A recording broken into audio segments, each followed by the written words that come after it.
Abbiamo cominciato bene, dove avevamo l'opportunità di fare gol e abbiamo sbagliato due opportunità, diciamo, ghiotte. Poi abbiamo subito, abbiamo rischiato di perdere la partita per come si era messa. Diciamo che poi il Castelbuono era più deciso di noi, quindi abbiamo rischiato parecchio.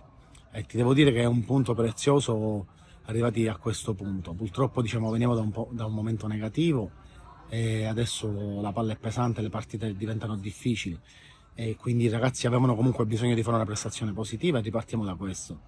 Ci prendiamo questo punto adesso molto importante, pensiamo alla prossima. I ragazzi sapevano l'importanza della partita e l'hanno approcciata benissimo, poi purtroppo quando le cose non girano, sai, scatta una paura, giustamente è una squadra molto giovane, i più esperti al momento, diciamo, manca Adamo, mancava oggi Messina e purtroppo, diciamo, si paga l'inesperienza si paga in queste partite, anche se il Castelbuono era una squadra forse più giovane della nostra, però noi veniamo da un momento negativo e al momento è tutto un po' difficile. Sappiamo che è una sfida ostica, però recuperiamo tutti per la prossima partita, rientra Messina, quindi ce l'andremo a giocare al meglio, sono fiducioso.